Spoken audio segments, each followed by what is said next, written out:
Am I the asshole for telling my boyfriend to stop treating me like an emotional support animal? I, 22 female, have been dating my boyfriend, 26 male, for almost 2 months. We've known each other for 3 years now. We are both from Asia, and he moved to the USA for his master's degree in August 2021. I was aware that it would be a long-distance relationship going into it. I have never been in a long-distance relationship before, so this is new to me. Shortly after we started dating, he started having fights with one of his close girlfriends. She told him that she wanted to stop being friends with him out of the blue.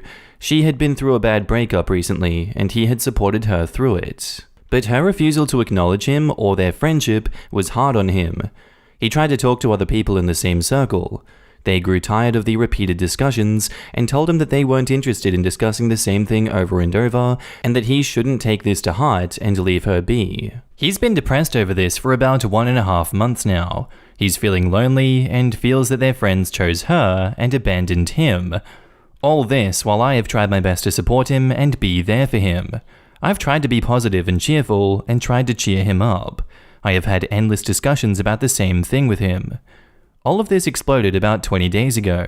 The said friend barged into his apartment and started berating him over how he was overly clingy and annoying, and told him to grow up and accept that they aren't friends anymore.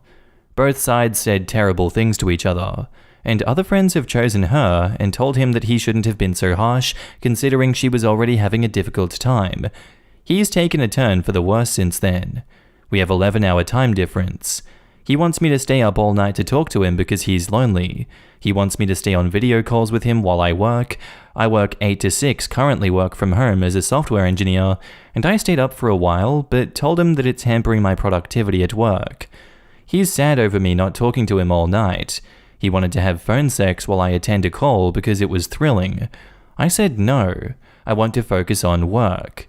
He wants me to talk to him whenever he's awake so he doesn't feel alone, which I think is impossible without sacrificing all my sleep. Yesterday, I had a particularly hard day at work, and I had horrible period cramps as well. I was in the mood to talk, but he wanted me to sext with him. I told him that I was very tired and wasn't feeling very well emotionally either. He got mad at me because I couldn't stay up even on a Friday night to talk to him. He said, "That's why you've never been in a good relationship before. You never consider the other person. You were selfish." I told him, "That's all I have been doing for all the while that we have dated. I have been thinking of you and your fights and your mental health. Stop treating me like I'm your emotional support animal. I have my life to handle." And he hasn't talked to me since. I feel terrible for my words, but I was overworked and tired and I couldn't help it. Am I the asshole? OP has offered the following explanation for why they think they might be the asshole. I could be the asshole for not listening to my boyfriend while he needed me emotionally. He's having a hard time, and as a good girlfriend, I should have been there for him. But there is only so much I can do while being thousands of miles away. I don't know, this guy just sounds like a mess to me. Whatever he's doing to you, he has been doing to this person, it sounds like. And I think he seriously needs some help and to want to help himself and find proper coping mechanisms for these feelings that he's having. I'm gonna say that you're not the asshole for this one. And now in the comments, not the asshole. The former friend appears to be right on the money when she says he's clingy. Your boyfriend wants you to jeopardize your job for phone sex. He clearly doesn't prioritize you. Prioritize yourself and cut him loose. Yup, it's a repeated pattern with the former friend, the wider friends group that he wouldn't stop complaining to about his pain that former friend had broken the friendship, and again with OP, who he won't stop talking to about his pain from the former friend and the other former friends group getting tired of his constant complaining. He just cannot see past his own navel and expects everyone in his life to put him first. You have known him for a while, but haven't dated very long. Take a good long look at how others in his life are stepping away. He seems overwhelming, selfish, and pretty inconsiderate to your needs. Don't you think you deserve better? Not the asshole. And OP replies, "Thank you for your opinion. To be honest, I am a little scared." He texted one of his friends among the circle, and she said she didn't want to talk to him either. So he told her that if tomorrow he kills himself, she would have his blood on her hands. That she abandoned him and left him to die. He's also suggested that without me, he'd taken drastic steps to harm himself, and I don't want that to happen at all. How do I set a boundary without hurting him so he doesn't take drastic steps? OP, this is emotional abuse. That behavior is unacceptable. He can't push responsibility to others like that. Nobody is responsible for his actions but himself. Honestly, forget setting boundaries with him. This is where you run. Trust me, I'm old enough to be your mum, and I've unfortunately known a fair number of abusive people, and I recognize an abusive asshole when I see one. Or in this case, read about one. He's needy, clingy, prevents you sleeping. This is actually so far beyond normal that it's a torture method, and he's trying to emotionally blackmail you by making you feel that you are responsible if he harms himself. Seriously, I strongly advise you to walk away now, and in your shoes, I would block him on everything before he has a chance to start with the emotional manipulation bullcrap. Not the asshole. Let this thing go. He sounds emotionally abusive. His circle of friends see it, and he's obsessed with someone else anyway. Run away. Take the no contact and use it to your advantage and block. Not the asshole. I think you need to take a big step back from this relationship, OP. Your boyfriend sounds very overwhelming and incredibly needy. Honestly, it sounds like he takes up all of the oxygen in the room, and this is why people are pulling away from him. I cannot imagine having to be available for this person 24/7, and it seems like you aren't allowed to have needs or feelings of your own. That's not healthy, and you made a very clear boundary. Good for you. He needs therapy, you need a break. And OP says, thank you for your opinion. I suggested therapy, and he said it's not that bad that he needs professional help. Do you suggest any other way I could help him? Therapy, because it is that bad. He's losing friends and pushing people away. Here's the thing, therapy works better before a person is in total crisis mode. This is why I often suggest that couples go to therapy before the problems get bad, and while there is still love and hope strong in the relationship. But here is the other thing, OP. He has to want to help himself, and he's not willing to do that. He's putting the responsibility of his emotional health on you, which is unfair to you, and that's why you snapped. You're allowed to have boundaries and limits and your own life. Let's see what the update has to say. First off, thank you for all of you who gave me opinions, advice, and support through comments and personal messages, and essentially opened my eyes to much more than what I was seeing. I have now broken up with this guy. I tried to stick by for a week or so to really see if things were that bad, but things didn't improve for my mental health. It in fact got worse. I became distant and cold, and it had to be addressed. I decided to break up to take care of my mental health. He did not take it nicely.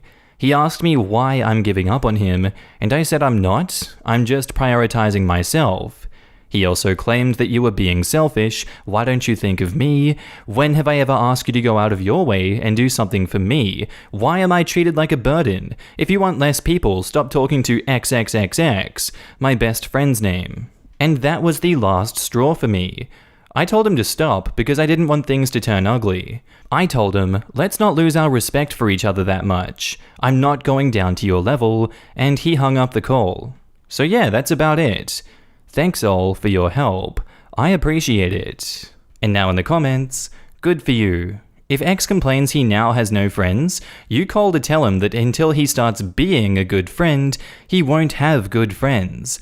Don't let him suck you back in under the guise of friendship. He asked, when have I ever asked you to go out of your way and do something for me? Like, dude, you want a list or what? Really sorry that it ended up the way that it did, OP, but really glad you got your butt out of there as soon as you did. I was with someone like that a couple of years ago, and it took me almost a year to get out of there. I should have walked away the moment he first started doing that crap, and of course, not the asshole. He was wanting a list or reason so he could debate, minimize, and negotiate it. It's a way for him to spin it so OP is the bad guy, and he is her victim. And OP says, yes, I believe this too. He would have definitely tried to fight me about my list, and said, why are you spinning this false tale? I know that much about him, so I decided to end the conversation before he could negotiate or guilt trip me into staying.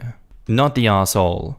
This guy sounds like a gaping, bottomless pit of emotional need. He doesn't need a girlfriend, he needs a psychiatrist. I can't make a real diagnosis over the internet, but his frantic neediness after being abandoned by one friend, and his desperate clinginess to you after that friendship ended, sound like borderline personality disorder, which you as a layman don't have the tools to address. The way people are all good or all evil is another hallmark of this disorder. You are right to prioritize yourself, and also right not to let his mental illness take over your life. Perhaps send him the phone number of a counseling center, and then block him on everything and bug out completely. And with that done, we're on to our next post titled, "My girlfriend wants to share our income. The thing is, I make roughly 7 times as much. Advice please."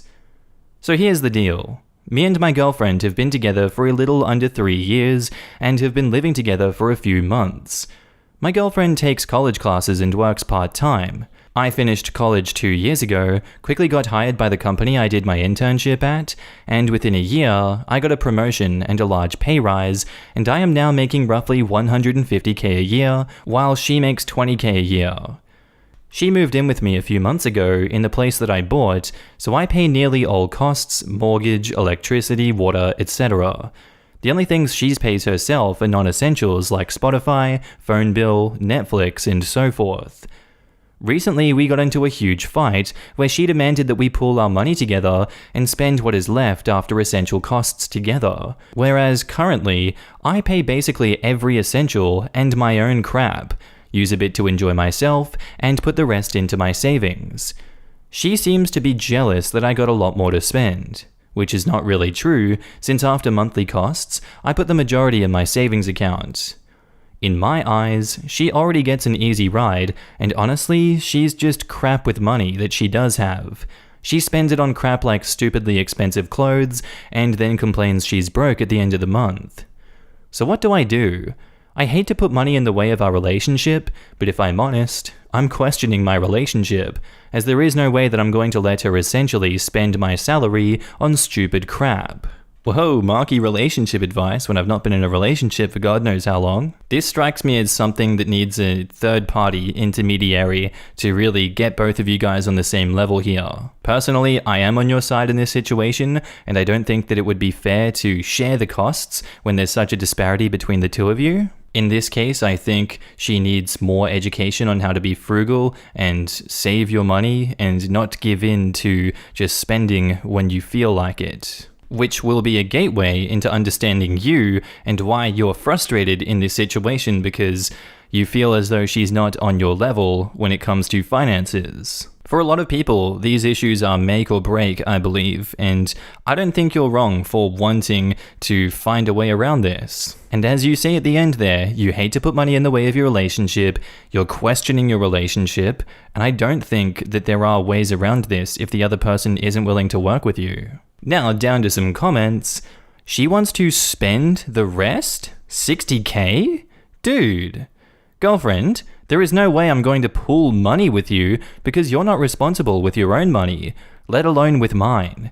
I already pay your expenses and am not going to sacrifice more money so you can spend more.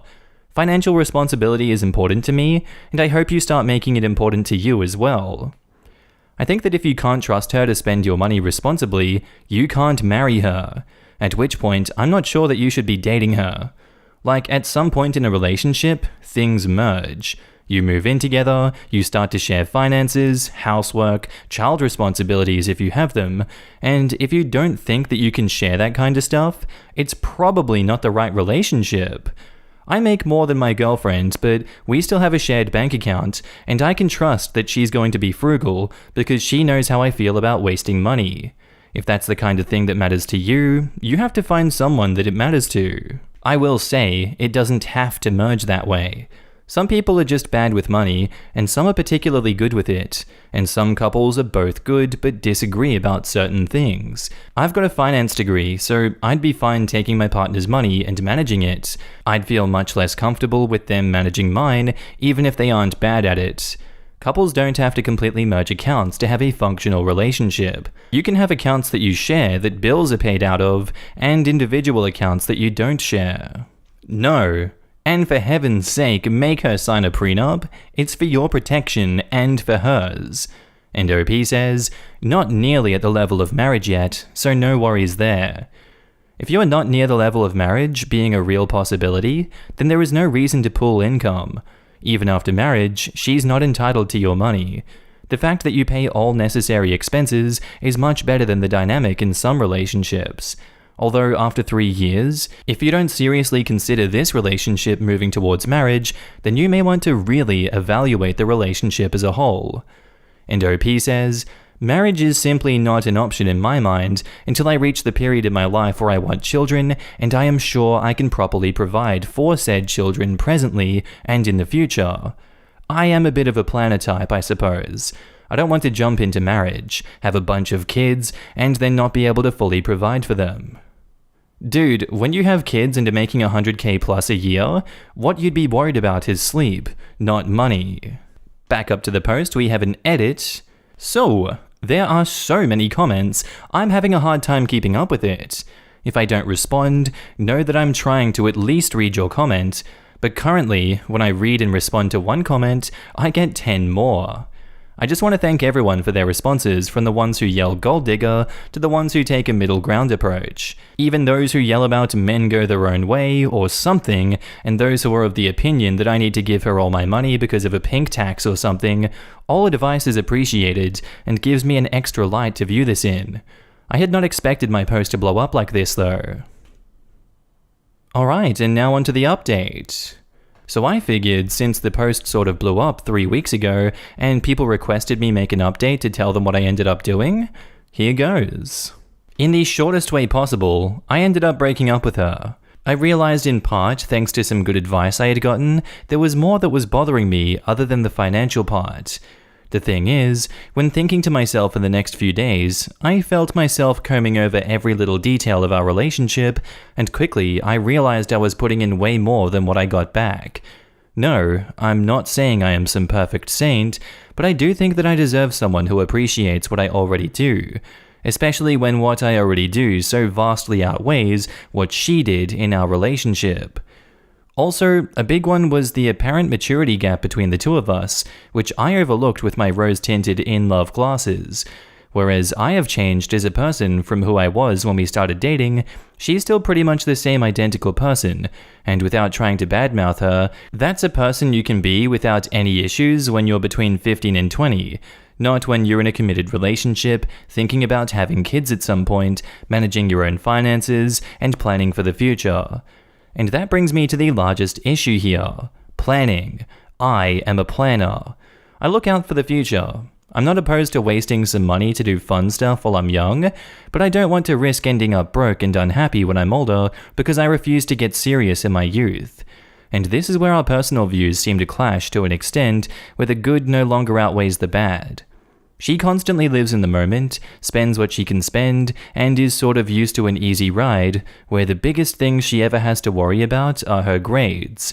But for me, I have faced financial issues since I was young, so I know the value of money, and I know that planning can spare you a lot of hurt. I am not saying either of our views are superior or better. I am saying when you are supposed to be a partnership, but you wildly differ on the most basic foundations of that partnership, there is not much hope. As a result, I realized I did not see myself getting more committed to her, which means you sort of hit a roadblock in your relationship. I mean, I'm not a fan of marriage from the get-go, but after such a long time, if you're not even remotely considering it, there is probably a larger issue.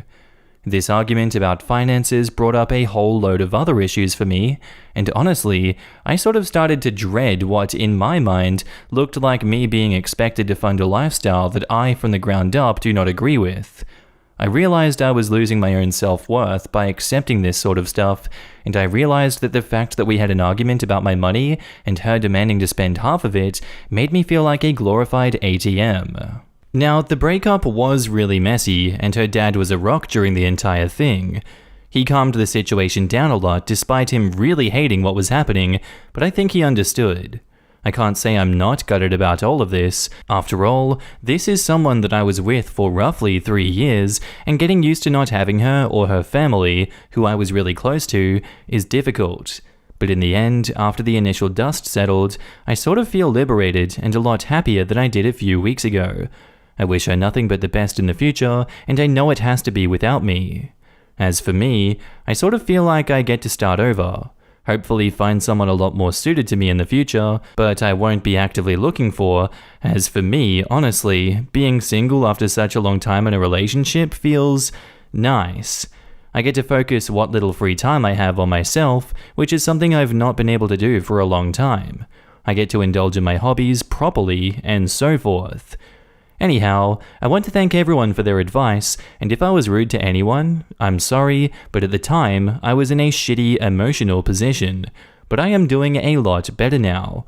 So whether you figured that I was a douche and completely disagreed with me, or whether you think I was a good fella and figured that I was right, or somehow went on the extremes or in the middle, thank you for your advice.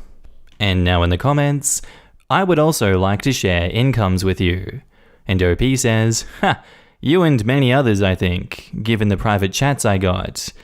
No, I just hadn't finished reading it yet. Seriously though, I could understand giving her a small allowance if her money is going towards some of the essentials. Hopefully the leftovers are going to savings. And no way put her name on anything like a shared bank account. I'm a woman, and I can see how unfair this could be.